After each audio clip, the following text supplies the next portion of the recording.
سپہر کے 3 بجے ہیں۔ السلام علیکم، یہ ریڈیو پاکستان ہے۔ عرفانہ شاہین سے خبریں سنیے۔ حسب معمول پہلے اہم خبروں کا خلاصہ۔ فائنینشیل ایکشن ٹاسک فورس نے سرمایہ کی غیر قانونی منتقلی کی روک تھام کے پائیدار اور مستحکم نظام اور دہشت گرد تنظیموں کی مالی معاونت کے خاتمے کے لیے پاکستان کے پختہ عزم کا اعتراف کیا ہے۔ وزیر داخلہ نے کہا ہے کہ پشاور دھماکے میں ملوث 3 ملزمان کی نشاندہی کر دی گئی ہے، جبکہ دھماکے میں جاں بحق افراد کی مجموعی تعداد 62 ہو گئی ہے۔ یوکرین میں پاکستان کے سفارت خانے نے 1476 پاکستانیوں کو جنگ زدہ علاقوں سے بحفاظت نکال لیا ہے۔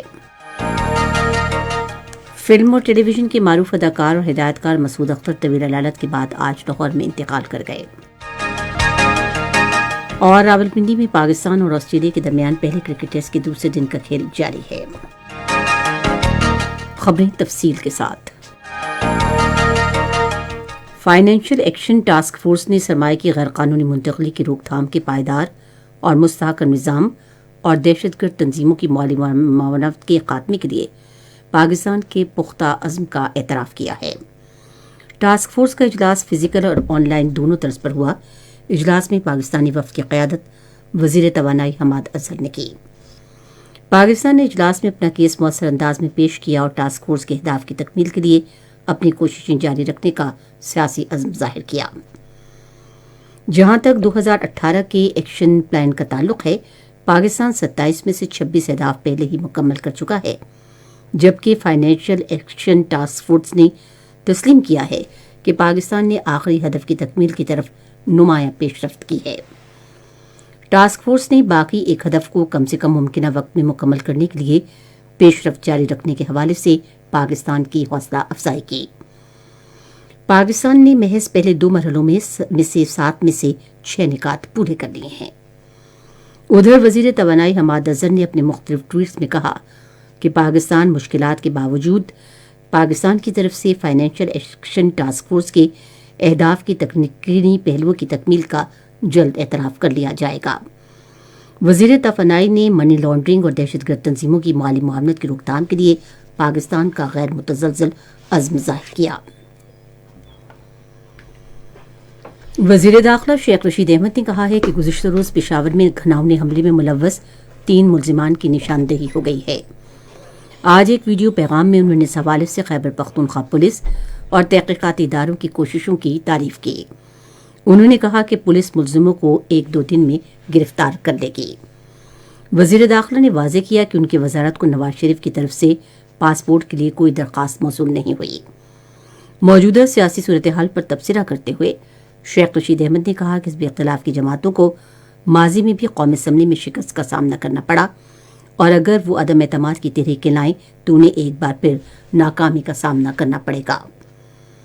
انہوں نے کہا کہ وزیر اعظم عمران خان اپنی 5 سالہ مدت پوری کریں گے، تاہم انہوں نے اس بات پر افسوس ظاہر کیا کہ بعض عناصر اس وقت انتشار پھیلانے کی کوشش کر رہے ہیں جبکہ ملک ترقی کی راہ پر گامزن ہے۔ پشاور کی مسجد میں دھماکے میں جاں بحق افراد کی مجموعی تعداد 62 ہو گئی ہے۔ لیڈی ریڈنگ ہسپتال پشاور کے ترجمان محمد عاصم کے مطابق دھماکے کے مزید 5 زخموں کی تاب نہ لاتے ہوئے زندگی کی بازی ہار چکے ہیں۔ اس وقت مجموعی طور پر 37 زخمی ہسپتال کے مختلف وارڈز میں زیر علاج ہیں، جن میں 5 کی حالت تشویشناک ہے۔ وزیر تعلیم شفقت محمود نے کہا ہے کہ پاکستان تحریک انصاف وزیر اعظم کی قیادت میں متحد ہے۔ وہ آج لاہور میں پاکستان تحریک انصاف کی مشاورتی کمیٹی کے اجلاس کے بعد وفاقی وزیر اطلاعات چودھری فواد حسین کے ہمراہ ایک نیوز کانفرنس سے خطاب کر رہے تھے۔ شفقت محمود نے کہا کہ تحریک انصاف ملک میں قومی سطح کی واحد سیاسی جماعت ہے، کیونکہ کسی دوسری جماعت کو تمام صوبوں میں نمائندگی حاصل نہیں ہے۔ انہوں نے عدم اعتماد کی تحریک سے متعلق حزب اختلاف کی جماعتوں کی ہارس ٹریڈنگ کی شدید مذمت کرتے ہوئے کہا کہ حزب اختلاف اپنے عزائم میں ناکام ہو چکی ہے۔ انہوں نے گزشتہ روز پشاور میں دہشت گرد حملے کی بھی مذمت کی۔ انہوں نے کہا کہ بعض عناصر ملک میں فرقہ وارانیت پھیلانا چاہتے ہیں۔ اس موقع پر اظہار خیال کرتے ہوئے اطلاعات و نشریات کے وزیر فواد چودھری نے کہا کہ پاکستان تحریک انصاف کی حکومت جڑواں شہروں میں حزب اختلاف کے لانگ مارچ کا خیر مقدم کرے گی۔ تاہم یہ بہتر ہوگا کہ لانگ مارچ راولپنڈی میں جاری ٹیسٹ میچ کے بعد اپنی منزل پر پہنچے، کیونکہ ایک طویل عرصے بعد پاکستان میں بین الاقوامی کرکٹ بحال ہوئی ہے۔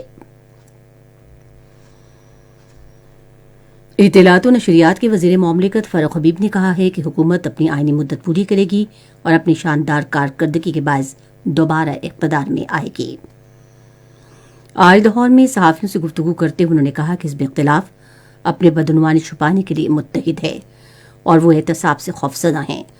انہوں نے کہا کہ پی ڈی ایم ناکام ہوگی کیونکہ ان کے پاس کوئی بامقصد ایجنڈا نہیں ہے۔ انہوں نے کہا کہ وزیر اعظم عمران خان نے قوم کو پہلے ہی آگاہ کر دیا تھا کہ جب احتساب کا عمل شروع ہوگا تو حزب اختلاف ان کے خلاف متحد ہو جائے گی۔ فاروق حبیب نے کہا کہ شہباز شریف اور آصف علی زرداری دونوں کے لیے جیل تیار ہے کیونکہ انہوں نے اپنے دور اقتدار میں قومی خزانہ لوٹا۔ انہوں نے کہا کہ پیپلز پارٹی کا لانگ مارچ شارٹ مارچ بن گیا ہے۔ یہ خبریں آپ ریڈیو پاکستان سے سن رہے ہیں۔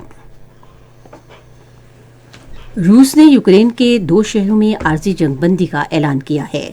روس کی وزارت دفاع کا کہنا ہے کہ روس کے فوجی یوکرین کے 2 شہروں ماریوپول اور وولکاوانوکو سے انسانی ہمدردی کی بنیاد پر قائم کی گئی گزرگاہوں سے انخلاء کے لیے فائرنگ بند کر دیں گے۔ روس اور یوکرین کے مذاکرات کاروں نے فائرنگ سے بری طرح متاثرہ یوکرین کے حصوں میں انسانی ہمدردی کی بنیاد پر گزرگاہیں قائم کرنے پر بھی اتفاق کیا تھا۔ ادھر سفارتکاروں نے کہا ہے کہ روس کے یوکرین پر حملے سے پیدا ہونے والے انسانی بحران کے بارے میں اقوام متحدہ کی سلامتی کونسل کا ہنگامی اجلاس پیر کو ہوگا۔ اجلاس بلانے کی تجویز میکسیکو اور فرانس نے دی ہے، جو ایک مسودہ تیار کر رہے ہیں جس میں یوکرین میں جنگ کے خاتمے، امداد کی بلا رکاوٹ ترسیل اور شہریوں کے تحفظ پر زور دیا گیا ہے۔ یوکرین میں پاکستان کے سفارت خانے نے 1476 پاکستانیوں کو بحفاظت نکال لیا ہے۔ روس یوکرین جنگ کے تناظر میں مختلف عام شہروں سے پاکستانی شہریوں اور طلباء کا محفوظ انخلاء یقینی بنانے کے لیے سفارت خان 9 دن سے 24 گھنٹے کام کر رہے ہیں۔ آج ایک ٹویٹ میں سفارت خانے نے کہا کہ 9 پاکستانی روانہ ہو چکے ہیں جبکہ باقی 37 افراد کے انخلاء کے لیے کام جاری ہے۔ اقوام متحدہ کے ایٹمی توانائی کے ادارے کے سربراہ رافیل گروسی نے آج تہران میں اعلیٰ سطح کے مذاکرات کیے۔ یہ مذاکرات ایران اور عالمی طاقتوں کے درمیان سن 2015 کے جوہری معاہدے کی بحالی کے لیے اہم کردار ادا کریں گے۔ ایٹمی توانائی کے عالمی ادارے کے سربراہ نے ایک ایسے وقت ایران کا دورہ کیا ہے جب برطانیہ نے جو ویانا میں معاہدے کے بارے میں جاری مذاکرات کا ایک فریق بھی ہے، یہ اندیا دیا ہے کہ وہ ایک معاہدے کے قریب پہنچ چکے ہیں۔ معاہدے کی بحالی کا عمل اس وقت سے تعطل کا شکار ہے جب سن 2018 میں اس وقت کے صدر ڈونلڈ ٹرمپ کے دور میں امریکہ نے یک طرفہ طور پر معاہدے سے علیحدگی اختیار کی تھی۔ ایران نے بھی پشاور میں مسجد پر حملے کی مذمت اور قیمتی انسانی جانوں کے ضیاع پر گہرے دکھ اور افسوس کا اظہار کیا ہے۔ ایران کی وزارت خارجہ کے ترجمان سعید خطیب زادے کا کہنا ہے کہ حملے کا مقصد اختلافات کے بیچ بونا ہے۔ ایرانی ترجمان نے غمزدہ خاندانوں سے تعزیت کا اظہار کرتے ہوئے حملے کو غیر انسانی اور ظالمانہ قرار دیا ہے۔ فلم اور ٹیلی ویژن کے معروف اداکار اور ہدایت کار مسعود اختر طویل علالت کے بعد آج لاہور میں انتقال کر گئے۔ انہیں صحت کی خرابی کے باعث 1 ماہ قبل ہسپتال میں داخل کرایا گیا تھا۔ مقبول اداکار کئی عارضوں میں مبتلا تھے۔ ان کی نماز جنازہ آج شام 4 بجے گلشن راوی لاہور میں ادا کی جائے گی۔ ادھر پنجاب کے وزیر اعلیٰ عثمان بزدار نے اداکار مسعود اختر کے انتقال پر گہرے دکھ اور افسوس کا اظہار کیا ہے۔ انہوں نے سوگوار خاندان سے تعزیت کرتے ہوئے دعا کی کہ اللہ تعالیٰ مرحوم کو اپنے جوار رحمت میں جگہ دے۔ وزیر اعظم عمران خان نے سابق مایہ ناز آسٹریلوی اسپن بالر شین وارن کے انتقال پر گہرے رنج اور غم کا اظہار کیا ہے۔ انہوں نے آج ایک ٹویٹ میں کہا کہ شین وارن نے لیگ اسپنرز کے فن کو نئی بلندیوں تک پہنچایا ہے اور دنیا کرکٹ میں ان کی کمی ہمیشہ محسوس کی جائے گی۔ راولپنڈی میں پہلے کرکٹ ٹیسٹ کے دوسرے دن پاکستان نے آسٹریلیا کے خلاف اپنی پہلی اننگز میں اب سے تھوڑی دیر پہلے تک 402 رنز بنائے تھے اور اس کے 2 کھلاڑی آؤٹ ہوئے تھے۔ اس سے پہلے میچ شروع ہونے سے قبل آسٹریلیا کے مائع ناز کھلاڑی شین وارن کو خراج تحسین پیش کرنے کے لیے 1 منٹ کی خاموشی اختیار کی گئی، جو گزشتہ روز دل کا دورہ پڑنے سے انتقال کر گئے تھے۔ محکمہ موسمیات کی پیشگوئی کے مطابق آئندہ 12 گھنٹے کے دوران ملک کے زیادہ تر حصوں میں معطلی جزوی طور پر ابر آلود رہے گا، جبکہ شمالی بلوچستان اور بالا خیبر پختونخوا میں شام اور رات کے اوقات میں آندھی اور گرج چمک کے ساتھ بارش اور پہاڑوں پر برف باری کا امکان ہے۔